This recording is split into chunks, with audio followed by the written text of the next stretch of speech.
Un home de 63 años morrió esta mañana pouco primeiro deles 12 tres caller dende el espigón del puerto de Castropol. Morrió mientras era evacuado al hospital de Xarrio.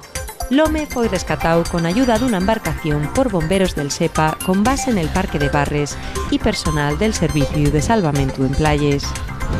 El Gobierno de Asturias va a convocar en septiembre la mesa de coordinación para la llegada de la alta velocidad ferroviaria a Asturias. Anunciólo el consellero de Fomento tras aconsellar con los agentes sociales.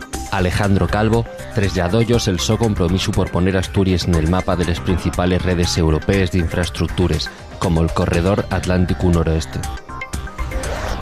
Aumenten les ventes de coches na Feria de Muestres de Asturias. Son ligeramente superiores a les del año pasado y con un repunte, expliquen los concesionarios presentes en el recinto ferial, de los híbridos frente a los motores de combustión.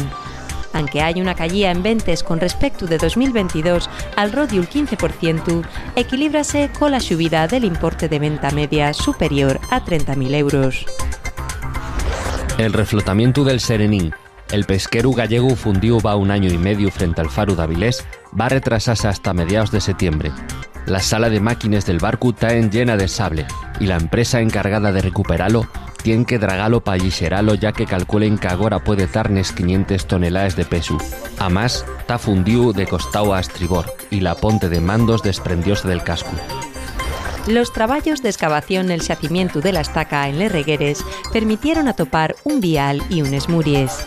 Los arqueólogos constataron el origen romano de los restos de una construcción al contraos nesti nuevo sondeu. Ese vial que tal rodio la casa y era un de los objetivos de esta campaña. El Principín cumple 40 años. La traducción asturiano fecha del original del francés Antoine de Saint-Exupéry y uno de los libros más vendidos en lengua asturiana. Un trabajo de Xosé Lluís García Arias, que ya cuenta con la 6ª edición y que nació primero que la Academia de la Lengua. Para conmemorar este aniversario, una exposición en Parque Principal resulta de las versiones del texto y las figuras más representativas del cuento.